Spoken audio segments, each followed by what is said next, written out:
Potato Arena is another party game attempt.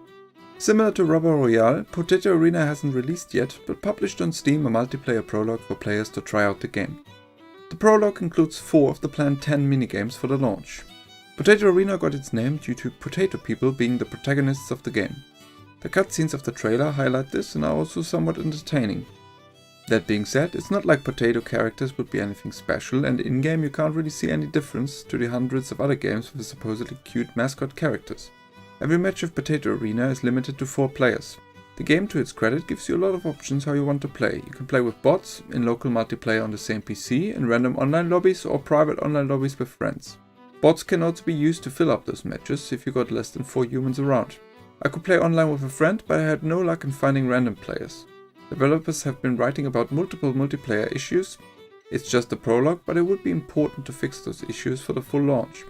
Before we take a closer look at the minigames of the prologue, I would just like to point out that around half of them seem to have been ripped straight out of Crash Bash. It's not like they're just slightly inspired by the game, it's more of a copy-paste attempt.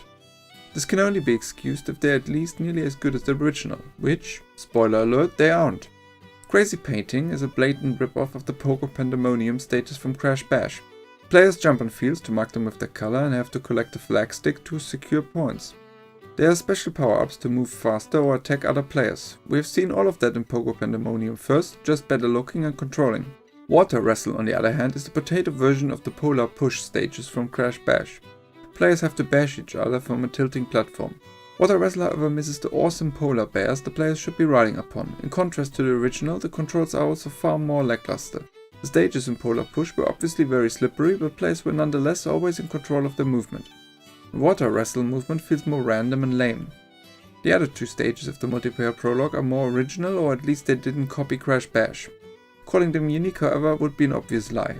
Funball is a football stage with 2 teams of 2 players. This is Stun Power-Up, and the barricade item that can protect your goal for a limited time. Nonetheless, this minigame isn't so great either. Shooting and moving feel once again pretty clunky. This is closer to some awkward table football attempt than a real football minigame. Water Mill, however, might be the most interesting minigame so far.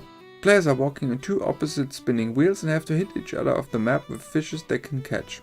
It is certainly no Kung Fu chaos, but there is some fun to be had in trying to stay on top of the mill for the longest time or trying to survive a punch.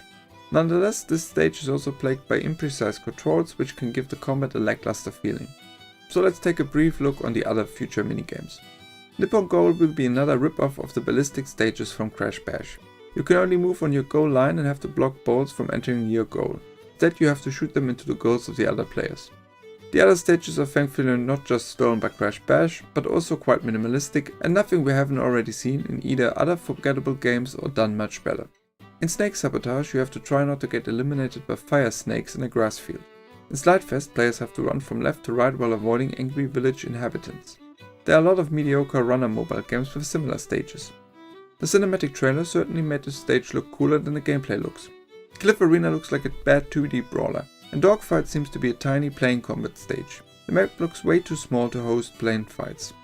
The best one probably is Icebreaker, where players have to throw bombs at each other, but also slowly destroy ice platforms they're standing upon. Nothing great, but at least it looks better than the rest.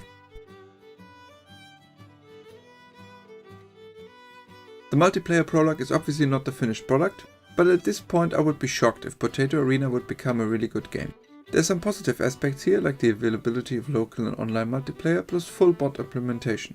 Otherwise, however, the game is at best mediocre and often even worse than that. The visuals are quite simple and the potato people nothing really memorable. Stages from Crash Bash only make you miss the original, much better versions, and the more original potato levels are rather insignificant and boring. Online multiplayer problems, clunky movement and weird menu controls without mouse support don't help the game either. Potato Arena Multiplayer Prologue gets a 3.5 out of 10 from me.